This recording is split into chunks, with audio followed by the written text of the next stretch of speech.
हरे कृष्णा। माघ मास के शुक्ल पक्ष की जया एकादशी की आप सभी को ढेरों शुभकामनाएं। जया एकादशी का व्रत रखने से मनुष्य ब्रह्महत्या इत्यादि घोर पाप से भी छुटकारा पाता है। पद्म पुराण के अनुसार जया एकादशी व्रत की कथा के अनुसार देवराज इंद्र स्वर्ग में वास करते थे और साथ ही सभी देवगण भी सुखपूर्वक स्वर्ग में रहा करते। एक बार की बात है कि देवराज इंद्र अपनी इच्छा के अनुसार नंदन वन में अप्सराओं के साथ विहार करने आए। वहां पर गंधर्व गान कर रहे थे और गंधर्व कन्याएं नृत्य कर रही थी। उन गंधर्वों में एक गंधर्व पुष्यदंत था, उसकी कन्या पुष्यवती भी आई हुई थी। साथ ही एक अन्य गंधर्व का पुत्र माल्यवान भी वहां पर आया हुआ था। पुष्यवती गंधर्व कन्या माल्यवान को देखकर उस पर मोहित हो गई। वह माल्यवान पर काम बाण चलाने लगी। उसने अपने रूप और लावण्य व हाव भाव से माल्यवान को अपने वश में कर लिया। वह पुष्यवती अत्यंत ही सुंदर थी, परंतु वे इंद्र को प्रसन्न करने के लिए गाने लगे। परंतु उनका चित्त परस्पर मोहित हो जाने के कारण भ्रमित हो गया। तब पुष्यवती और माल्यवान दोनों ही ठीक प्रकार से नहीं गा रहे थे और स्वर ताल इत्यादि भी ठीक नहीं थे। तब इंद्र समझ गया कि ये दोनों किस वजह से गायन ठीक से नहीं कर रहे हैं। इंद्र ने इसे गायन विद्या का अपमान समझा और शाप दिया कि हे मूर्खो, तुमने मेरी आज्ञा का उल्लंघन किया है, इसीलिए तुम्हें धिक्कार है। अब तुम दोनों ही स्त्री पुरुष के रूप में मृत्युलोक में जाकर पिशाच रूप ग्रहण करो और फिर वहां पर रहते हुए अपने कर्मों का फल भोगो। इंद्र का ऐसा श्राप सुनकर वे दोनों अत्यधिक ही दुखी हुए और फिर हिमालय पर्वत पर दुख पूर्वक अपना जीवन बिताने लगे। उन्हें रस, गंध और स्पर्श इत्यादि किसी का भी कुछ भी ज्ञान नहीं रहा। वहां पर उन्हें बहुत से दुख मिल रहे थे, उन्हें एक क्षण के लिए भी निंद्रा नहीं आती थी। उस जगह पर अत्यंत ही ठंड थी, इसकी वजह से उनके रोंगटे खड़े रहते और दांत बजते रहते। एक दिन की बात है कि पिशाच ने अपनी स्त्री से कहा कि पिछले जन्म में हमने ऐसे कौन से कर्म किए थे कि जिसकी वजह से हमें इतना दुख मिल रहा है, साथ ही हमें यह योनि प्राप्त हुई है। इस पिशाच योनि से तो अच्छा है कि हमें नरक के दुख मिल जाते। अतः अब हमें किसी भी प्रकार का पाप नहीं करना चाहिए। इस प्रकार विचार करते हुए वे दोनों अपने दिन व्यतीत कर रहे थे कि देवयोग से तभी माघ मास के शुक्ल पक्ष की जया नामक एकादशी आई। उस दिन उन दोनों ने कुछ भी भोजन नहीं किया और न ही कोई पाप कर्म किया, केवल फल फूल खाकर ही अपना दिन व्यतीत किया। और शाम के समय महान दुख करते हुए वे एक पीपल के वृक्ष के नीचे जाकर बैठ गए। उस समय सूर्य भगवान अस्त हो रहे थे। उस रात को अत्यधिक ही ठंड थी, इस वजह से वे दोनों ठंड के मारे अत्यधिक दुखी होकर मृतक के समान पड़े रहे। उस रात को उन्हें नींद भी नहीं आई। जया एकादशी के उपवास और रात्रि के जागरण से दूसरे दिन सुबह होते ही उनकी पिशाच योनि छूट गई। अत्यंत ही सुंदर गंधर्व और अप्सरा की देह धारण करके सुंदर वस्त्रों से आभूषित और अलंकृत होकर उन दोनों ने स्वर्गलोक की ओर प्रस्थान किया। जिस समय वे दोनों लोग स्वर्ग में जा रहे थे, उस समय देवतागण उनकी स्तुति करते हुए पुष्पों की वर्षा करने लगे। स्वर्ग में जाकर दोनों ने देवराज इंद्र को प्रणाम किया। इंद्र पहले तो इन दोनों के रूप को देखकर अत्यंत ही आश्चर्यचकित हुआ और फिर पूछने लगा कि तुम दोनों ने पिशाच योनि से छुटकारा कैसे पाया और इतना सुंदर रूप किस प्रकार से मिला है, ये सब बतलाओ। तब माल्यवान बोला कि हे देवेंद्र, भगवान श्रीहरि विष्णु की कृपा और जया एकादशी व्रत के प्रभाव से ही हमारी पिशाच देह छूटी है और इसी वजह से हमें इतना सुंदर रूप मिला है। तब देवराज इंद्र बोले कि हे माल्यवान, भगवान श्रीहरि की कृपा और एकादशी का व्रत करने से न केवल तुम्हारी पिशाच योनि छूटी है, बल्कि तुम हम सभी देवताओं के लिए भी वंदनीय हो गए हो, क्योंकि प्रभु श्रीहरि के भक्त तो स्वयं देवगणों के भी वंदनीय होते हैं। अतः आप धन्य हो। आप अब पुष्यवती के साथ जाकर विहार करो। फिर वह गंधर्व माल्यवान अपनी पत्नी पुष्यवती के साथ सुखपूर्वक रहने लगा। इस व्रत को करने से मनुष्य बुरी से बुरी योनि से छूट जाता है। जिसने भी इस व्रत को किया है उसने मानो यज्ञ, जप और तप व दान इत्यादि सब कर लिए हैं। यह व्रत 1000 वर्षों तक स्वर्ग में वास कराता है। साथ ही अश्वमेध यज्ञ के जितना फल प्रदान करता है। प्रेम पूर्वक बोले श्री हरि विष्णु भगवान की जय, एकादशी माता की जय। अब आप सुनिए एकादशी माता की कहानी, जो कि एकादशी के व्रत में आवश्यक रूप से कही या फिर सुनी जाती है।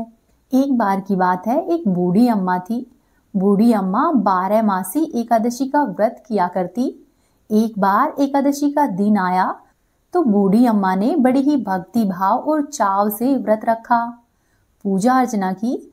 वैसे तो बूढ़ी अम्मा को इस वृद्धावस्था में क्या ही चाहिए था, परंतु फिर भी बूढ़ी अम्मा ये सोचकर व्रत रखा करती कि मेरे व्रत रखने से इनका पुण्य फल मेरे आने वाली पीढ़ियों तक को मिलेगा, इससे मेरे पुत्र पौत्र और नाती नातिनों को भी सौभाग्य मिलेगा। ऐसा सोचकर बूढ़ी अम्मा एकादशी के सभी व्रत रखती। एक बार व्रत के दौरान बूढ़ी अम्मा को बहुत प्यास लगी। उन्होंने खुद को रोके रखने की कोशिश की।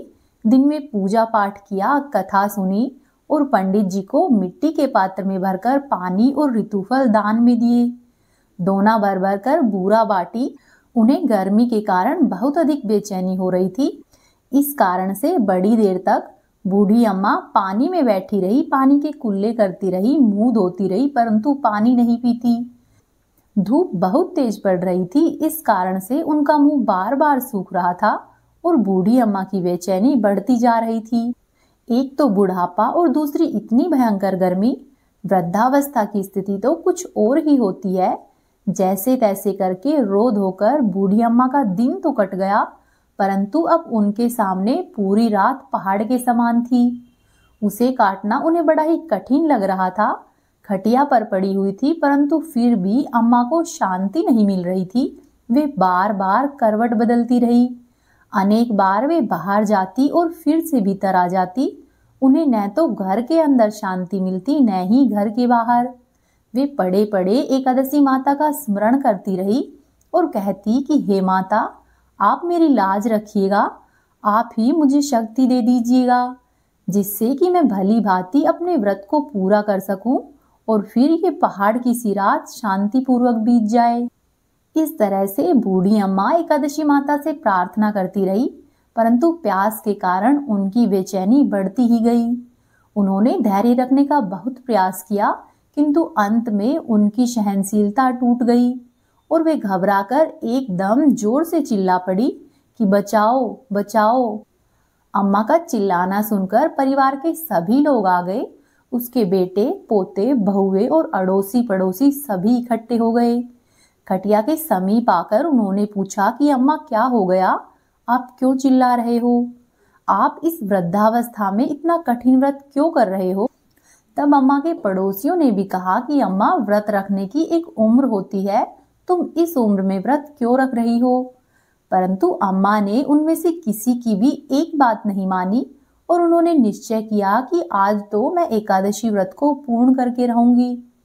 फिर अम्मा ने अपने बच्चों से कहा कि तुम ऐसा करो, मेरी छाती पर ठंडे पानी का एक घड़ा रख दो।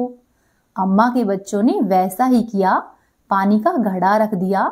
नातियों ने दादी की छाती पर ठंडे पानी का पात्र रख दिया। तब उन्हें थोड़ा बहुत आराम मिला और थोड़ी देर के लिए अम्मा ने अपनी आंखें बंद कर ली। एकादशी माता ने सोचा कि ये बूढ़ी अम्मा तो बहुत कठोर है, जरा जाकर इसकी परीक्षा लेती हूँ। ऐसा सोचकर एकादशी माता आधी रात को मुर्गा बनकर टेर लगाने लगी। मुर्गे की आवाज सुनकर दादी अम्मा जल्दी से उठी और बाहर जाकर आसमान की ओर देखा, किंतु आसमान में उन्हें कहीं भी प्रातःकालीन तारे नहीं दिखाई दिए। अम्मा सोचने लगी कि ये मुर्गा क्यों और कैसे बोल गया, परंतु उन्होंने फिर भी अपने व्रत का पारण नहीं किया। अब अम्मा का मन थोड़ा विचलित होने लगा। अंत में उन्होंने निश्चय किया कि मैं अपना व्रत नहीं छोड़ूंगी, चाहे मेरे प्राण ही क्यों न निकल जाए। ये सोचकर वे फिर से अपनी खटिया पर पड़ गई। थोड़ी देर बाद एकादशी माता ने फिर से उसकी परीक्षा लेनी चाहिए। अब एकादशी माता ने एक छोटी सी बालिका का रूप धारण किया और एक गिलास में शरबत लेकर अम्मा के सिरहाने आकर खड़ी हो गई और जोर से बोली कि दादी, सबेरा हो गया है, उठो और शरबत पी लो।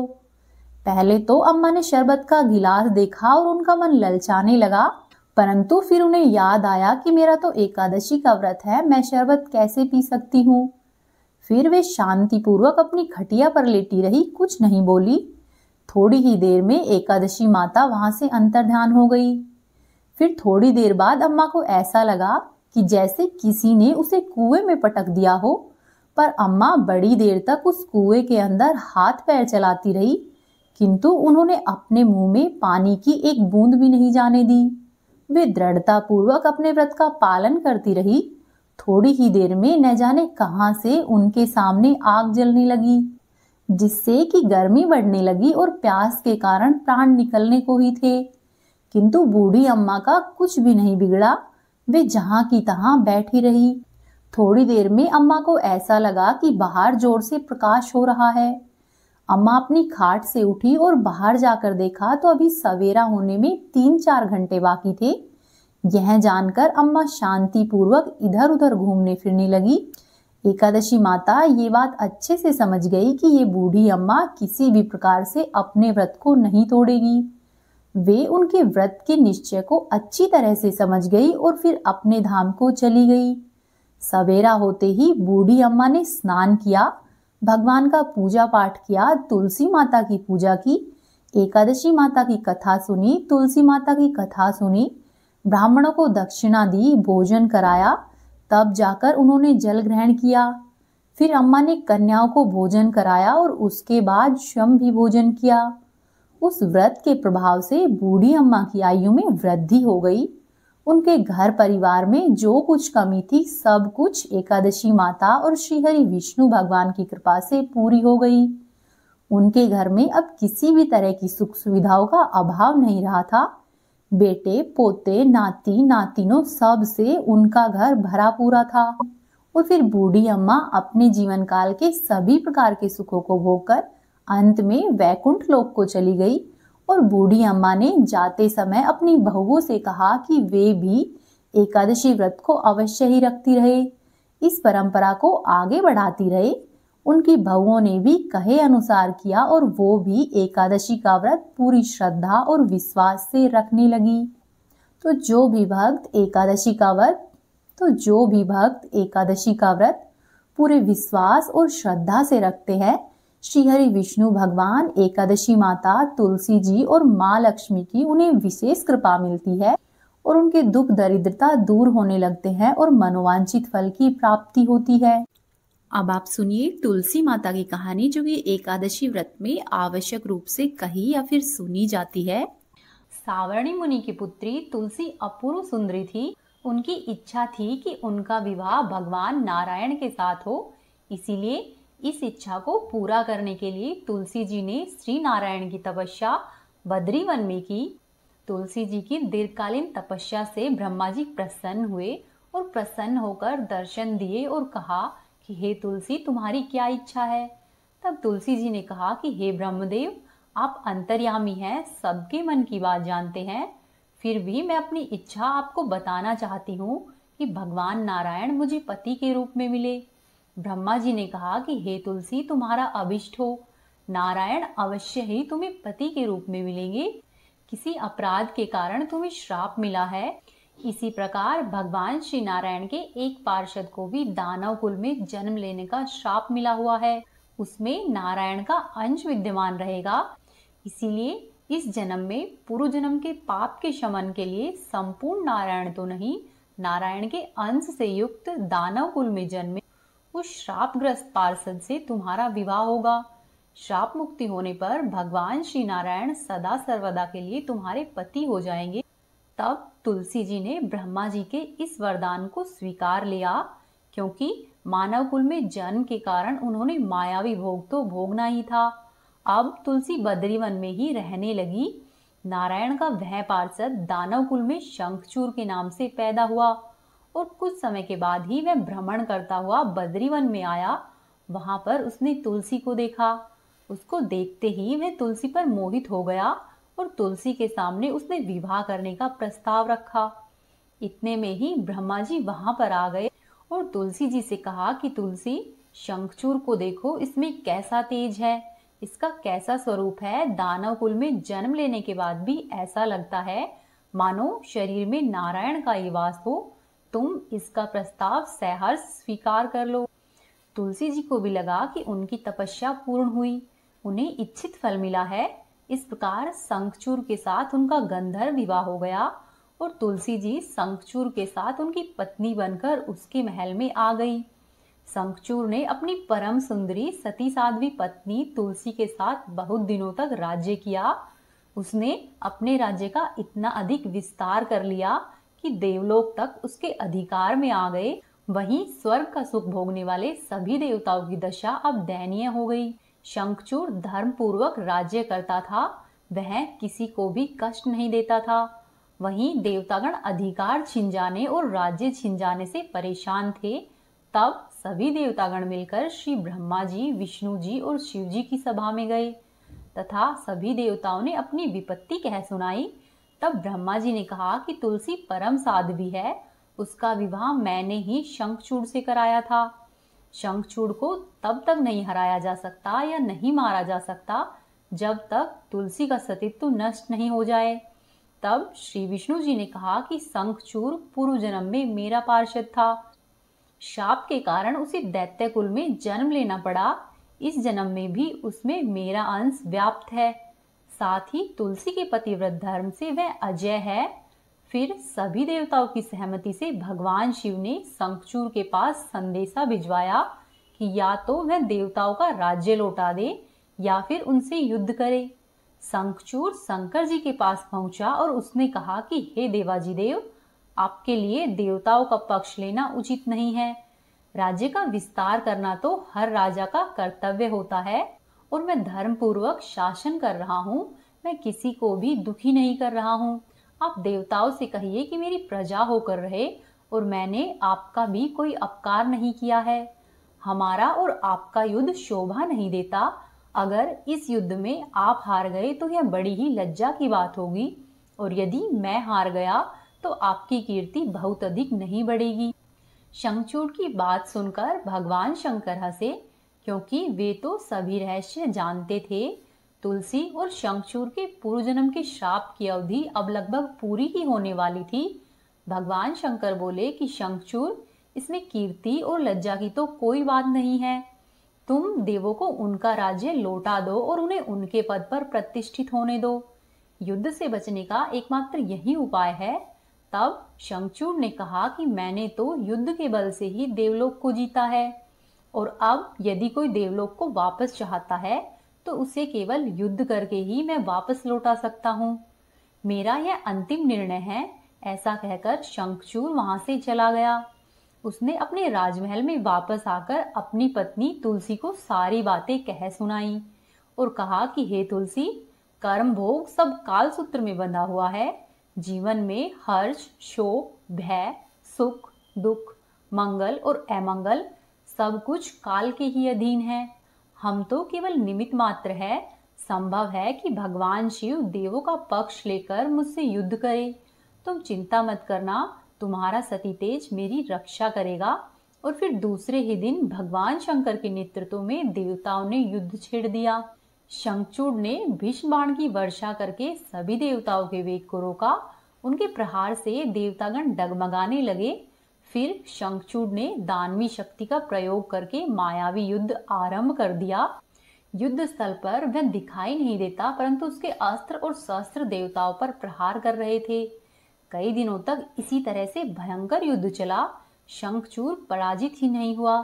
तब भगवान शिव ने श्री विष्णु जी से कहा कि हे हरि, कुछ उपाय करो, अन्यथा मेरा सारा यश मिट्टी में मिल जाएगा। तब श्री विष्णु जी ने सोचा कि बल से तो शंखचूड़ को हराया नहीं जा सकता, अब इसे छल से ही हराना पड़ेगा। तब उन्होंने तुरंत ही अपने स्वरूप को शंखचूड़ जैसा बनाया और अस्त्र व शस्त्रों से सुसज्जित होकर वे तुलसी जी के महल में आ पहुंचे। वहां पर तुलसी जी के पास पहुंचकर बोले कि हे प्रिय, मैं युद्ध जीत आया।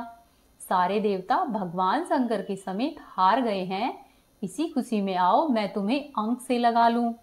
पति को प्रत्यक्ष खड़े देखकर और विजय का समाचार सुनकर तुलसी जी दौड़कर आई और मायावी शंखचूड़ के गले से लिपट गई। इस प्रकार पति पत्नी दोनों ने आलिंगन होकर खूब आनंद मनाया।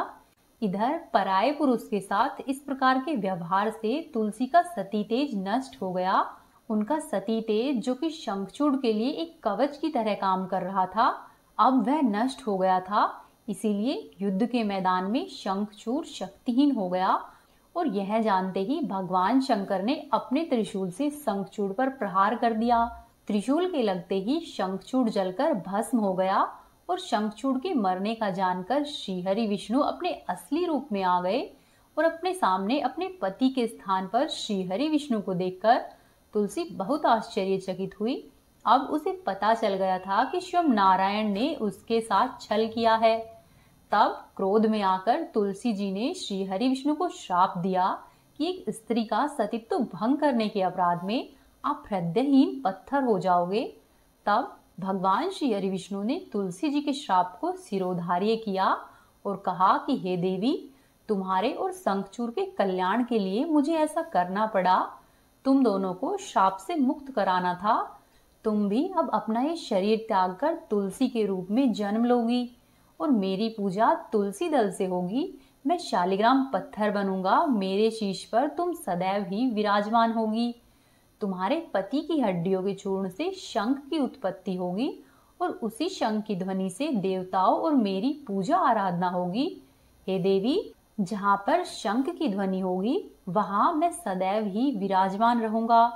तुमने पूर्व जन्म में बद्री वन में मुझे पाने के लिए कठोर तपस्या की थी। अब अगले जन्म में मैं नारायण प्रस्तर के रूप में बद्रीनाथ वन में स्थापित होऊंगा और मेरी पूजा अर्चना फल फूल से नहीं होकर तुलसी दल से होगी। तुम सदैव ही मेरे शीश पर विराजमान होकर मुझसे भी ऊंचा पद प्राप्त करोगी और मेरा भोग भी तुम्हारे बिना स्वीकार नहीं होगा। प्रेम पूर्वक बोलिए श्री हरि विष्णु भगवान की जय, तुलसी माता की जय। तो ये थी आज की कथाएं। उम्मीद है आपको पसंद आई होगी। यदि आपको पसंद आई है तो चैनल को जरूर सब्सक्राइब कीजिए, वीडियो को लाइक करें और कोशिश करें कि अपने 1 या 2 दोस्तों के साथ वीडियो को शेयर करें। हरे कृष्णा।